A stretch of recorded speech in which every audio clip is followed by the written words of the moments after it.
Now, as you know, I'm all for holding the government's crown jewels to the fire when it comes to the never-ending codswallop that comes out of their gobs on a daily basis, alongside the fact that they've been destroying this country for the past 20 months or more. As you likely know, I've been doing it since 2020, but here we have some serious mental gymnastics that sort of makes me have to defend them, or at least level blame where it should be levelled alongside the government. Me, I obviously want what's best for the country, bollocks to politics and political parties and all of that. In fact, if I had my way, you'd actually see most, if not all, politicians arrested and deported as enemies of the people. At the end of the day, they don't serve you, they serve themselves and the special interest to the detriment of your life, but many of you already know this. Today, though, I'm going to roast this Sky News article for its blatant propaganda directed at the government and our slot here, but not the NHS and whole system in general.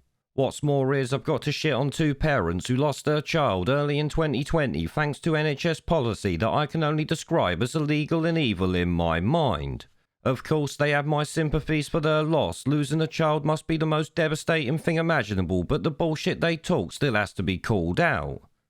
Yes, I'm a bit of a cunt, I know. It's okay though, because you'll all get used to it. Now, the article states that this poor woman who had Down syndrome was admitted to hospital and left there alone with only phone communication allowed, which in itself is unbelievably evil, but not surprising as we know it's been happening everywhere at this point. Now, eventually her brother was allowed to enter the hospital, but 26 hours after admitting her, she died in his arms. This is obviously terrible in its own right, but what makes it beyond evil is the fact that they refused her ICU treatment because she had disabilities. This is something her medical notes proved to the family after she had died. So essentially there, the NHS left her to die at 56 years old because she was disabled, meaning they're responsible for this, alongside of course the government who let them do it. But reading through this article, you can see Sky News do not blame the NHS, and what shocked me the most is that the parents don't either. This, I have to say, is baffling to me, and ignoring the fact that the NHS agreed to this, and in fact the bloody doctors and nurses doing it agreed and took part when they know they should have helped her regardless of anything. At the end of the day, a bloody illegal immigrant with no right to be here is still treated the same if it's a life or death emergency, as you know.